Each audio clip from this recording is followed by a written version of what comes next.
आज डे 14 है और आज हम सीखेंगे असली कमाई कैसे होती है। देखो, बहुत बार हम लोगों को ऐसा लगता है कि इकोनॉमिक्स के न्यूमेरिकल हैं तो बहुत ज़्यादा टफ होंगे, पर सच तो ये है कि ऐसा कुछ होता ही नहीं है। बहुत सिंपल कॉन्सेप्ट्स होते हैं, बस आपको समझने की देर होती है।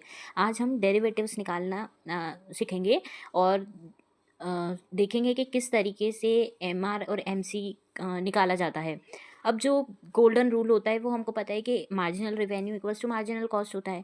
अब किसी भी दुकान या कंपनी का प्रॉफिट तभी सबसे ज़्यादा होता है जब वो एक खास पॉइंट पर रुक जाए। उस पॉइंट को क्या बोलते हैं, मतलब जहाँ आपका मार्जिनल रेवेन्यू और मार्जिनल कॉस्ट बराबर हो जाएगा ना, वहाँ पर एक कंपनी को सबसे ज़्यादा प्रॉफिट होता है। इसे ऐसे समझो कि मान लो एक एक्स्ट्रा समोसे बनाने का खर्चा 10 रुपये हो रहा है और उससे मिलने वाला पैसा 12 है, तो आप बनाओगे ना? हाँ बनाओगे, पर जिस पॉइंट पर खर्चा और कमाई दोनों बराबर हो जाए वहाँ आप क्या कर दोगे? स्टॉप कर दोगे। वही है आपका मैक्सिमम प्रॉफिट। समझ आया?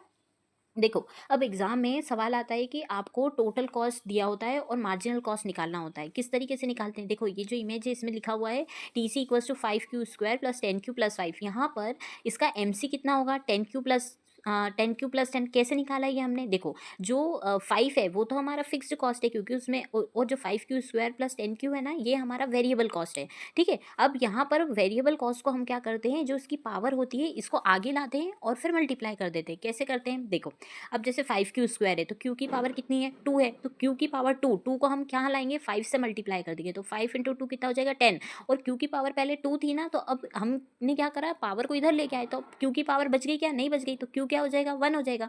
तो हमारा आंसर क्या हो जाएगा? 10Q प्लस, और अब देखो यहाँ पर 10Q लिखा है ना सेकेंड नंबर पे प्लस के साथ, तो ये 10Q में 10Q की तो कुछ पावर ही नहीं है, तो Q की पावर नहीं, और 10 × 1 करेंगे तो क्या हो जाएगा? 10 ही हो जाएगा। तो हमारा आंसर क्या हो गया? 5Q² से हमारा 10Q बन गया, 10Q से हमारा 10 बन गया, और 5 तो हमारी फिक्स कॉस्ट थी सही, उससे कोई फ़र्क ही नहीं पड़ेगा। क्योंकि अगर आप एक्स्ट्रा समोसे भी बना रहे हो या एक्स्ट्रा कोई भी प्रोडक्शन कर रहे हो, तो रेंट से उसका कोई फ़र्क पड़ता है क्या? नहीं पड़ता। चलो देखते हैं कि आप लोगों के दिमाग में कितना गया है। यहाँ पर मैंने स्क्रीन पे 3 क्वेश्चंस दिए हुए हैं, ट्राई करो इनको करने का, और होप आपको ये समझ आया होगा कॉन्सेप्ट्स। मिलते हैं हम लोग नेक्स्ट वीडियो में, जहाँ पर हम लॉ ऑफ वेरिएबल प्रोपोर्शन समझेंगे और कितनी स्टेजेस होती है उसके बारे में पढ़ेंगे। अगर आपको मेरी वीडियो पसंद आई है तो प्लीज़ मेरे वीडियो को लाइक करिए और चैनल को सब्सक्राइब करिए।